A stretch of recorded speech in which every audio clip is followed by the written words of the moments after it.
My name is Lee Fanwick. I'm interviewing Rita Lerner for the Stanford Jewish Historical Society. Today is December 14th, 2010, and Julie Reitman is our photographer at the camera, and he's going to record all this. Rita, you're one of the few people I know that was born in Stanford. I don't say you're unusual, but one of the few that I know in the Jewish community born here. Tell me, where did your parents come from? Where were they born? My dad was born in Russia, Poland, and my mother was born in New York City. And what brought them to Stanford? My dad actually was living in Pottsville, Pennsylvania. He married my mom, and my mom was from the New York area, so they really, my mom preferred to be in the New York area. My dad and his brothers and my grandfather had a bakery in Pottsville, Pennsylvania. So my dad bought a bakery in New Jersey to be closer to my mother's family. The interesting part of that is the bakery was right near the Holland Tunnel, either the Lincoln Tunnel or I think it was the Holland Tunnel. And there was no tunnel when my dad bought the bakery.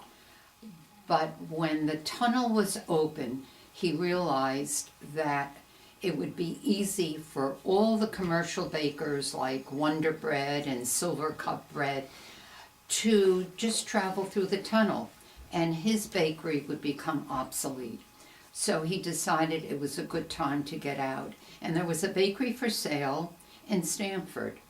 And he and my mother and my grandmother got into the car, came to look at the bakery. My dad, who was very adventurous, said he wanted to buy the bakery. And that's what he did in 1930, and that's how we came to Stanford. Where did your parents meet?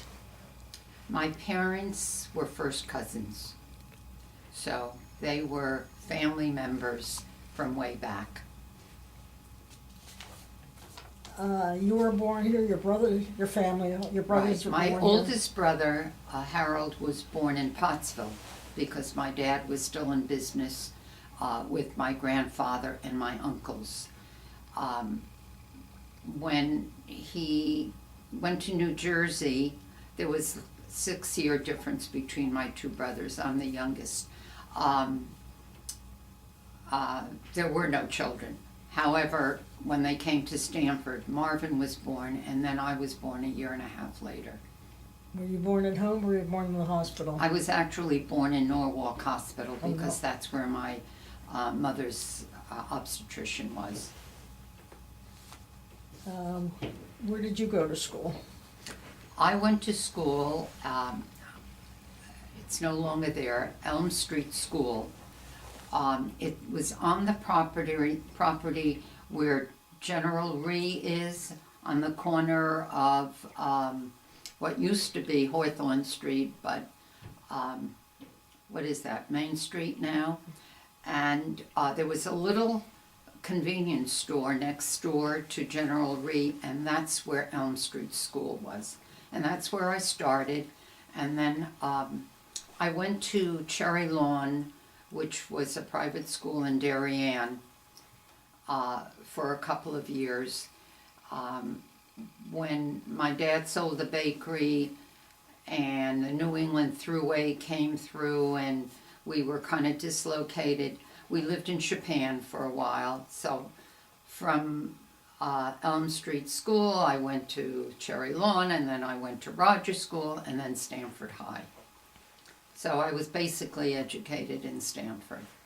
Did you ever encounter any anti-Semitism when you went to school?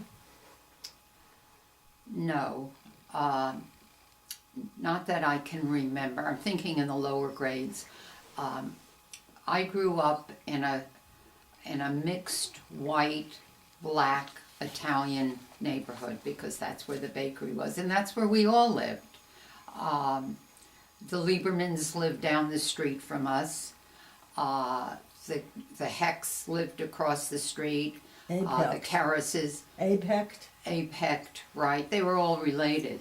The Bernsteins, we all lived on Hawthorne Street, and it was a mixture of whites and blacks. And one of my very good friends was an Italian girl. So at that point, I did not encounter any anti-Semitism. And I kind of lived in an insulated environment, so if it was there, I didn't recognize it. You belonged to a bit of Shalom all your life, I guess. All of my life.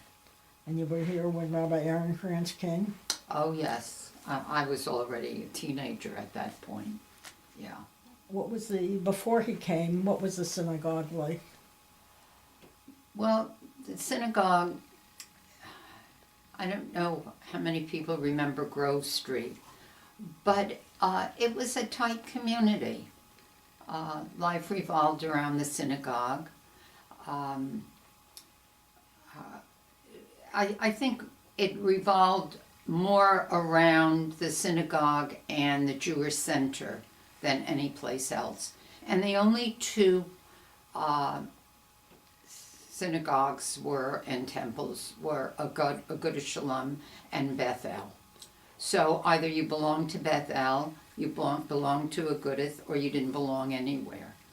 And your life revolved a lot at the Jewish Center, I guess. Yes, the boys belonged to AZA, girls belonged to BBG, and our lives centered around all of the activities. And that's where you made your friends and your social life. Yeah, well, your friends really were part of your synagogue life also. There was a real fine line. At that time, most of the immigrant people in Stamford belonged to Agudath. A lot of the professionals and the commercial store owners came from Bethel. They were the people who were more formally educated than the families at Agudath Shalom. That was really a fine line. Yeah. Where did you do most of your shopping when you grew up? Where did we do our shopping? Well, there was a department store called C.O. Miller's on Bank Street. And then there was a shop called Stamford Department Store. And that's what we did. And on Pacific Street, you went to Rimland's for shoes. And there were small clothing stores that were owned by Jewish families. When did the stores at Bedford Street open and become the small Fifth Avenue? I remember that way back. I got my dress for the prom at the French shop on Bedford Street. I got my wedding gown at Ethel Allen's on Bedford Street. Bought our shoes at Foot Form on Bedford Street. Well, Foot Form was owned Bedford Street was Sam, always there. Foot Form was owned by Sam Calmer, Sam and oh golly, you know the family. I've drawn a blank. It'll come to me. He was also Sam. Was it the Hotz family? Hotz, thank you. Right, Sam Hotz and Sam Calmer. Right, but I remember way back when I was little, really very young, and it's a vague memory, that there was a lot on Bedford Street where the circus used to come, and the circus would play on Bedford Street, on Upper Bedford Street. But then they developed the rest of it, so then it became all store owners. Circus came every year. Right. Right. Where did you get your education? In Connecticut, Connecticut schools, yeah. And then I taught for 2 years in the Stamford after I graduated. Where did you And teach? I taught, I taught at Newfield School. It had just opened. I actually started in Willard School, which is now senior housing, on Vine Road. And 6 months after I started, Newfield School opened. I graduated in '53. In January of '54, we moved into Newfield School. And then I met Howard, and we got married, and he was in the service. So we went to Dayton, Ohio for 2 years. Where did you meet? I was at a day camp. Murray Goldenberg was a very big name in sports in Stamford. He ran a lot of the sports programs at the Jewish Center, and he had a day camp in Japan. And I met a gal there who had just moved to Stamford, and she was married to a guy who was completing his senior year at dental school. And there was like one single guy in the class that they felt that I had to meet, and that was Howard, and the rest is history. Yeah. Where did Howard go to? What dental school did he go to? Howard went to NYU at the Heights, and then NYU Dental School and NYU Orthodontic Program. And how long were you out in Dayton? 2 years. He was in the Air Force? Yes, he was in the Air Force, and he spent his 2 years in the dental clinic at Dayton Air Force Base. Let me Wright, go back. actually, it's called Wright-Patterson. Let me go back a little bit to your father. His original bakery was where? On Hawthorne On Street. Hawthorne Street. And when did it move to Main Street? Next to the Stanford Theater. Okay, actually, they were on Hawthorne Street, and when the thruway came through, he did some other things in between. Then he and George Bella went to Darien, opened Marbell Bake Shop in Darien, and they were there for many years. And I used to work in the bakery after school when I was in high school or on Saturdays. And then my dad actually, I don't think he spent much time on in Stamford. I think George and he came to Stamford, and then my dad kind of bowed out. And he bought a liquor store on South Street, and which is now Washington Boulevard. And he gave up the baking business because it was very hard. And George was a lot younger than my dad. Actually, George was the cake baker, my dad was the bread baker. You know, your bread baker pal. Yeah, and the interesting thing is my dad never baked when he had the bakery on Hawthorne Street. He was the outside guy. He had 2 or 3 trucks, and they had a wholesale bakery, and he used to deliver to all of the mom and pop stores and home deliveries, and he ran the business. So he always had bakers doing most of the work. But when he went in with George, he was around it long enough to know how to do it, which he did.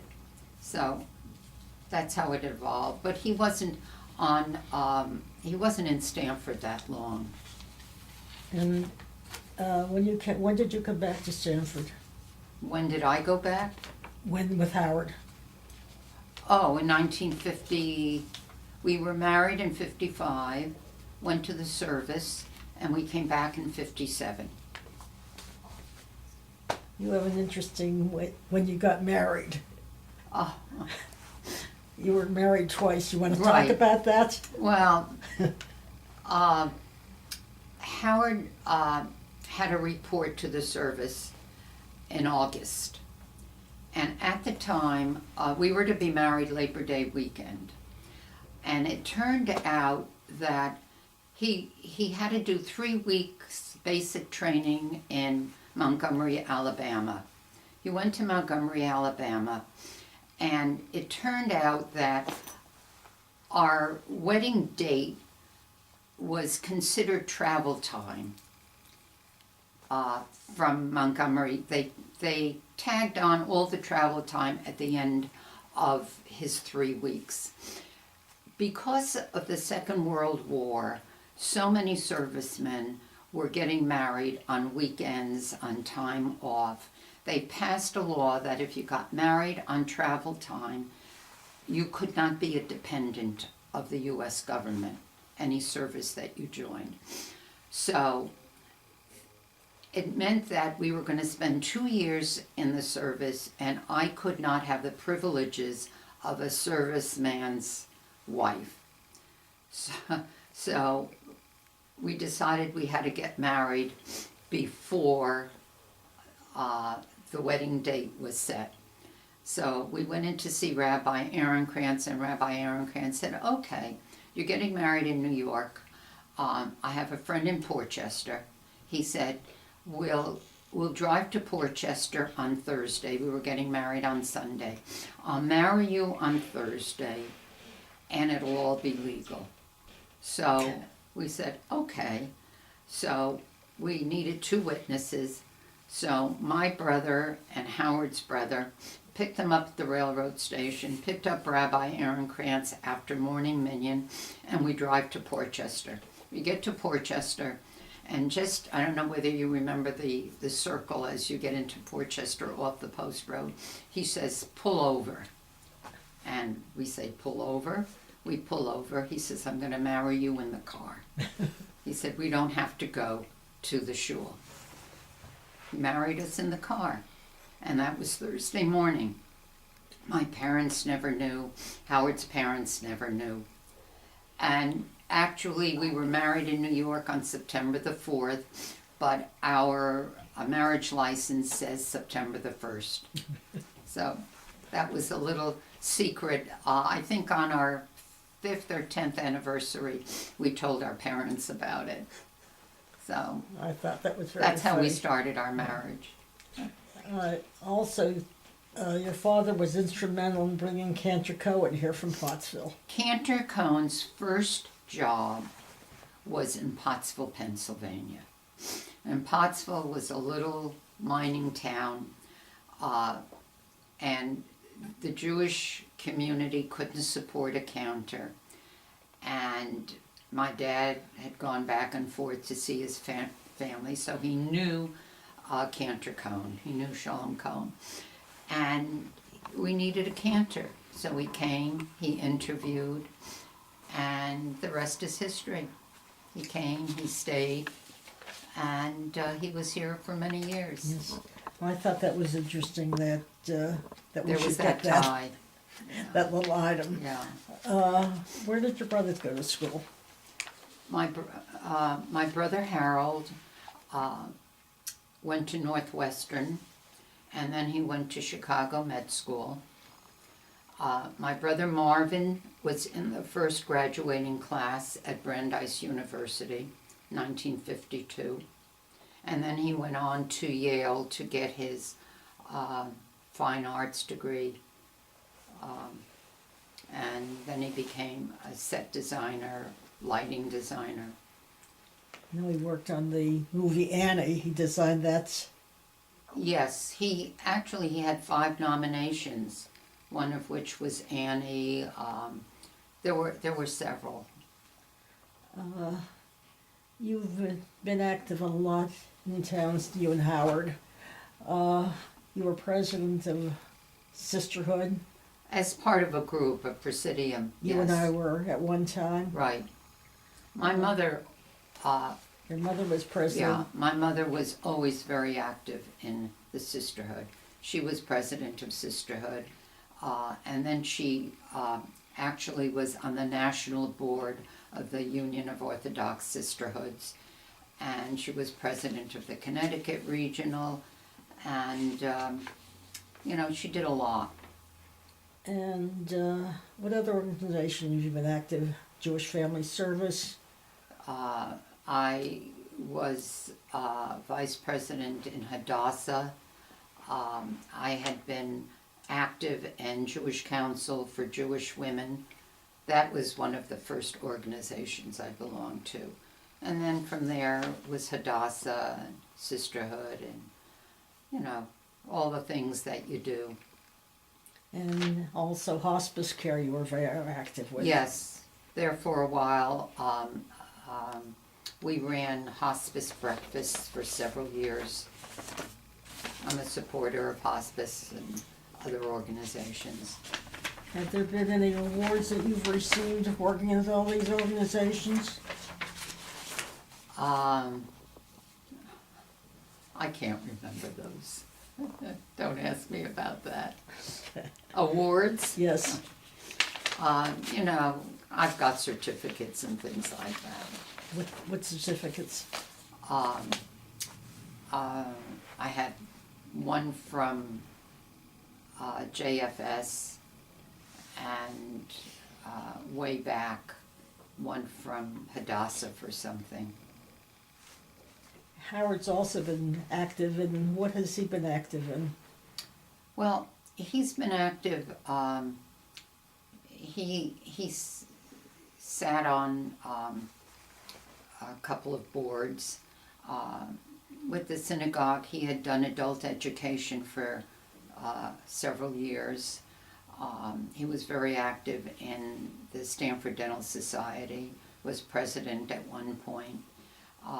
He was part of a study group that I guess 45 to 50 years.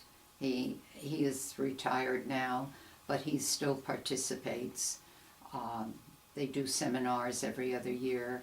They have 300, 350 people who come to the seminars to hear speakers. So he's still active in dentistry and orthodontics somewhat, but not really participating in you know, local things that he supports, but not in the synagogue or.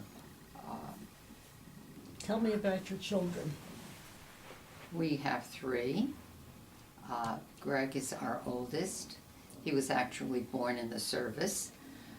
Came home, he was 8 months old. Susan is our middle child, and Mark is our youngest. We have 2 lawyers, and one, Susan started out as an investment banker, and now she recruits people for the financial industry. And Greg is also, is he still a gabbai at, Yeah, Greg is very active in his conservative shul in White Plains. They live in Scarsdale, but he attends a temple in White Plains, and right now I think he's a vice president, and I have a feeling that he's going to move on in that role also. he follows right along with the Lerners. Right. My father would be very proud of I'm him. sure he would. Third Very generation active in the synagogue. Yeah, yeah.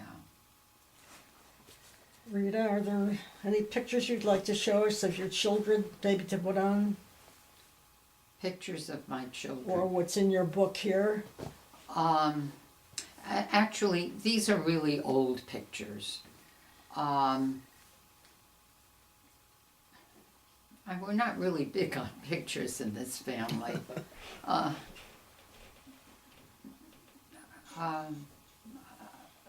we talking about just pictures that I have around the house? Yes. Well, none of them are very, very recent. No, okay. Well, Rita, I want to thank you for allowing us to come and interview you. And we will be giving you a DVD of this recording, which I'm sure you and your children will enjoy. I thank you.